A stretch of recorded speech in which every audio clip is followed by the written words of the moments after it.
We're here in Washington, D.C. interviewing Jesse Lee Peterson, who is here at the Black Leadership Alliance, who are developing a voice and articulating a message concerning Senate Bill 744. Reverend Peterson, would you tell us what is Senate Bill 744? It's an amnesty bill.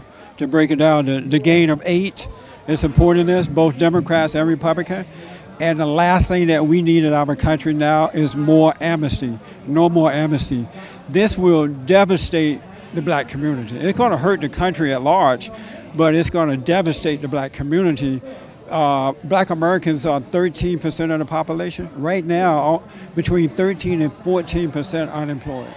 Tell me, when we look at what the impact of 744 will be on the black community, where is the leadership in the black community relative to this issue? The black Congressional Black Caucus, they want power and money. It's not about black folks, and that's why they're not standing up against amnesty. This is an incredible statement that you're making, that our black leadership is working against us on this issue. That's right. Certainly the Congressional Black Caucus has recently stated that they're not interested in jobs, they're interested in passing this amnesty bill. Yes, sir. That was recorded here recently in the media. So what we're seeing is a deliberate attempt on the part of black leadership as well as the progressive movement in America, yes, to strip away the liberties and opportunities that we have as a community. Yes, our sir. dream, American dream, is going away with this 744. It's fading just like that. Every day it's fading and fading because they're trying to stay in power, and so they're trying to appease the Hispanics. I even personally know some illegal aliens who have been here for a long time, Hispanics, and they don't want amnesty, because they're saying, oh, it's going to mess with our jobs, you know, the car wash and places like that. They don't want it. But the Congressional Black Caucus, the president, they want it. And in all honesty, they don't love the black community. They have sold the black community to the Democratic Party, and now they're trying to do the same thing with the Hispanic community. It's not that they love the illegals. They are bringing them in because they know that a lot of these people will become Democrats, and that's going to give Democrats the power.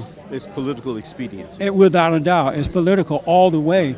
But it's so sad, man, because the families are suffering. You know, they are suffering. These guys cannot find jobs, and as a result, some of them are turning to crime or going back to crime. They've been trying to get away from crime.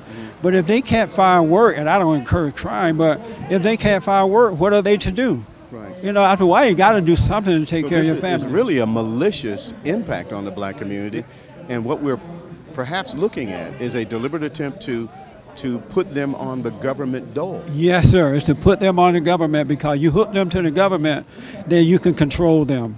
And they know that. And they are sharp at doing that, too. And that's what Obama want to do, the Congressional Black Caucus, the gang of 8. And they want to just really destroy us. They don't love us at all. And you'll be surprised at the number of blacks who are living in the, you know, in the areas there.